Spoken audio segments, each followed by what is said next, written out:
ایک کافر ہے عتبہ بن ابی وقاص، اس نے ایک طرف سے ہو کر پتھر اٹھایا اور آپ کو مارا زور سے۔ صحابہ کی نظریں تھی تلواروں پر، نیزوں پر، تیروں پر، وہ پتھر نظروں سے نکل گیا، لہذا وہ ان کے اندر کو چیرتا ہوا جا کر میرے نبی کے منہ پر یہاں لگا، اور اب سیدھا پیچھے ایسے گئے، پیچھے یوں، پیچھے ایک کھڈا تھا، وہ یہاں گردن میں لگا کنارہ، تو اب بے ہوش ہو گئے، دانت بھی ٹوٹ گئے، چہرہ بھی خون و خون ہو گیا، اب بے ہوش ہو کے یوں گر گئے۔ صحابہ نے سمجھا آپ شہید ہو گئے، تو سب نے زار و قطار رونا شروع کر دیا۔ تھوڑی دیر کے بعد آپ کو ہوش آیا تو صحابہ نے عرض کی یا رسول اللہ اب تو ان کے لیے بد دعا فرما دے، وہ نبیوں میں رحمت لقب پانے والا، مرادیں غریبوں کی برلانے والا، غریبوں کا والی، یتیموں کا مولا۔ تو اب تو حق تھا کہ آپ بد دعا کرتے۔ یہ سامنے امت نہیں ہے، قاتل کھڑے ہیں، کافر۔ آپ نے ہاتھ اٹھائے، صحابہ سمجھے کہ ہوں انہاں دے بیڑے بڑھ گئے۔ اللہم اغفر لقومی فإنہم لا یعلمون، اللہ میری قوم کو معاف کر، انہیں میرا پتہ کوئی نہیں ہے۔ دیکھو میرے بھائیو، جس نے کافروں کے ساتھ یہ ہمدردی کے قتل کرنے والوں کے لیے دعا مانگی ہے، تو مسلمان ہو کر ایک دوسرے کو سلام کرنا چھوڑ چکے، ایک دوسرے کے پیچھے نمازیں پڑھنا چھوڑ چکے، ایک دوسرے پر کفر کے فتوے لگا کے بیٹھے ہوئے۔ مجھے بتاؤ تم میرے نبی کے ساتھ کیا کر رہے؟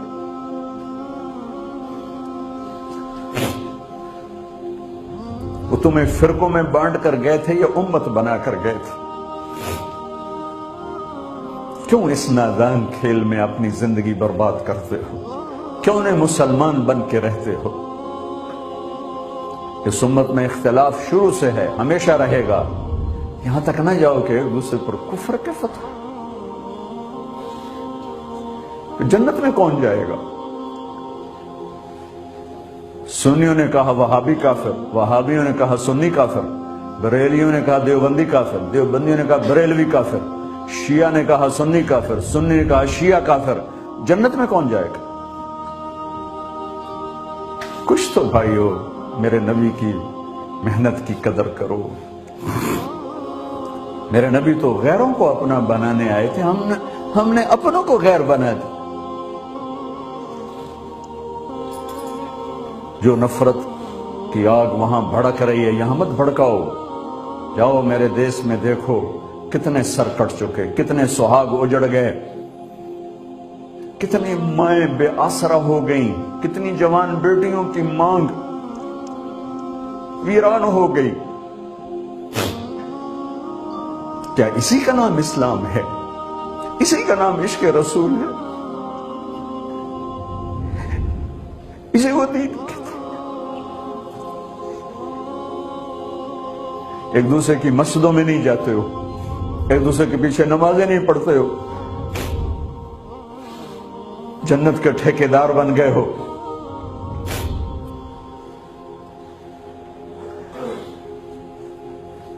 میرے نبی تو عبداللہ بن ابی کا جنازہ پڑھانے کھڑے ہو گئے تھے،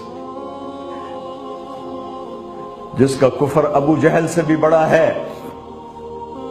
ابو جہل اوپر کی دوزخ میں ہے، عبداللہ بن ابی سب سے نیچے کی دوزخ میں ہے۔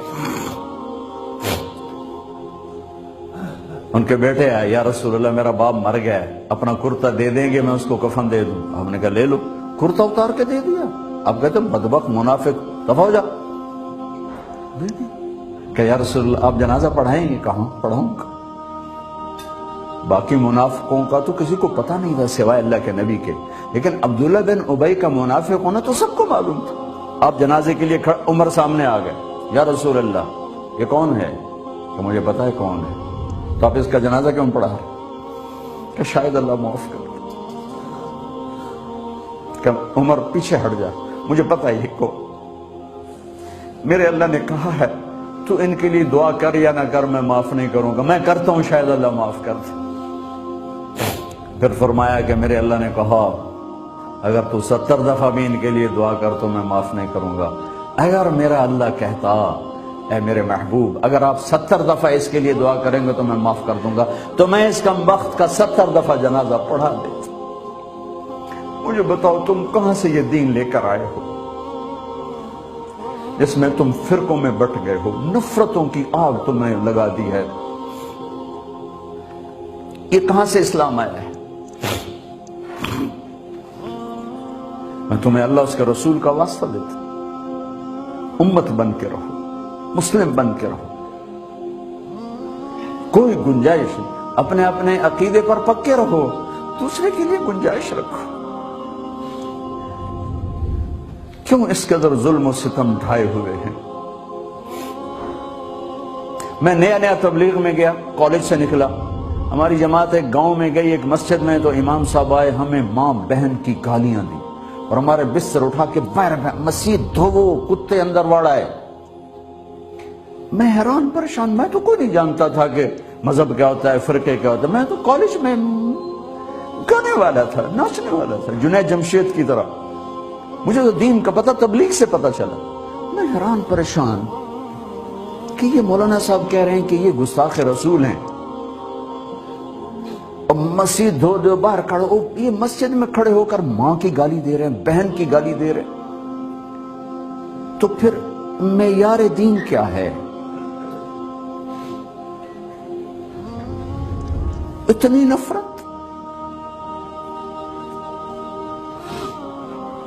اس قدر دوریاں۔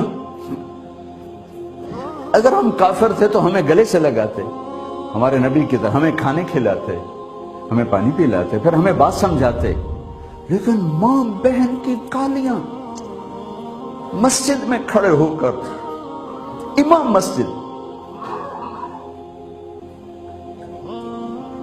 ہم پنجاب کے زمیندار ہیں، گالی دینا ہماری سرشت میں ہے، لیکن مسجد میں کانپ جاتے تھے کہ کسی کو الو کا پٹھا بھی کہہ دیں۔ ہمارے بزرگ بڑے بھی بہت گالیاں نکالتے تھے، لیکن مسجد میں کسی کو جرت نہیں ہوتی تھی کہ وہ میرے والد مرحوم خود بہت غصے والے بڑے سردار آدمی تھے، تو تھوڑی تھوڑی بات پہ مار پٹائی گالیاں، لیکن میں نے نہیں اپنے باپ کو مسجد میں سنا غصے میں بھی کسی کو گالی دیتے ہوئے۔ ماں بہن کی گالیاں نکالو، وہ ساتھ یہ کہہ رہے ہیں کہ یہ گستاخ رسول ہیں، ہم یہ کافر ہیں، ان کو نکال دو، کتے آ گئے، مسجد دھوو۔ میرے نبی کے دور میں تو کافر آ کے مسجد میں رہتے تھے۔ میرے بھائیو، جو میں عرض کر رہا ہوں، میں اپنا دکھڑا بیان کر رہا ہوں، اس کی سنگینی کو سمجھو۔ یہ پاؤنڈ ڈالر نہیں بچائیں گے جب ہم آپس میں ٹوٹ جائیں گے۔ اللہ نے مجھے دنیا میں پھرنے کا موقع دیا، بار بار دیا، اسی تبلیغ کے سلسلے میں۔ سب سے زیادہ میں اسپین میں جا کے دکھی ہوا، اور ہوش نہیں ہے کسی کو، مذہب پر لڑائی، پیشے پہ نفرت نفرت نفرت نفرت۔ میرے نبی نے پوچھا اسلام کا سب سے مضبوط عمل کیا ہے؟ صحابہ نے کہا نماز، آپ نے کہا نہیں۔ صحابہ نے کہا جہاد، آپ نے کہا نہیں۔ صحابہ نے کہا روزہ، آپ نے کہا نہیں۔ صحابہ نے کہا حج، آپ نے کہا نہیں۔ کہ یا رسول اللہ پھر آپ بتائیں؟ فرمایا دین کا سب سے مضبوط عمل محبت ہے، محبت ہے، محبت ہے۔